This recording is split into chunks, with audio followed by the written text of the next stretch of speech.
These are lead-lined underwear. The veteran told the rookie to put them on right away.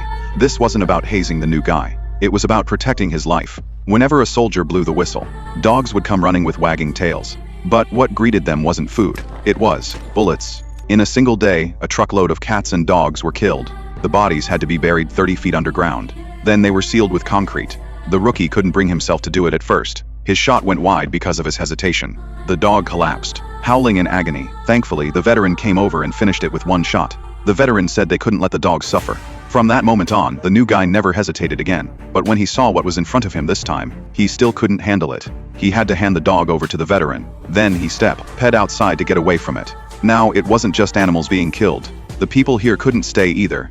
A soldier warned an old woman to leave immediately. She'd lived here her entire life. Nobody could force her to leave. She'd lived here alone and had never left out of fear. She didn't understand how serious this was. Because of the clear radiation, every living thing within a 60-mile radius would be tortured to death by exposure. Cancer, even genetic mutations. All animals had to be killed. All plants had to be cut down. Then they'd dig 30-foot pits to bury everything. Because these things had absorbed the radiation. On top of that, they'd spray boron solution everywhere for decontamination. Even though the perimeter was fully secured, the scattered graphite would keep spreading radioactive material if left alone.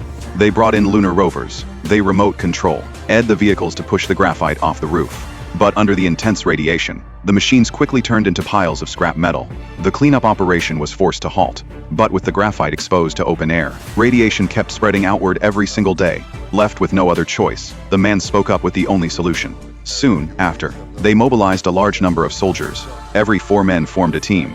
They put on 65-pound lead protective suits. They rushed straight up to the roof to shovel away the graphite debris. Because the radiation was so intense, they had to finish within 90 seconds. When time was up, they'd rush back out while the next team charged in at the exact same moment. They'd continue the cleanup right where the previous team left off. During this time, they didn't dare take deep breaths. If anyone fell or tore their protective suit, it meant their life was over right then and there, in a place where even steel machines couldn't function. These 4,000 young soldiers completed the mission with their own bodies. But their fate afterward was tragic.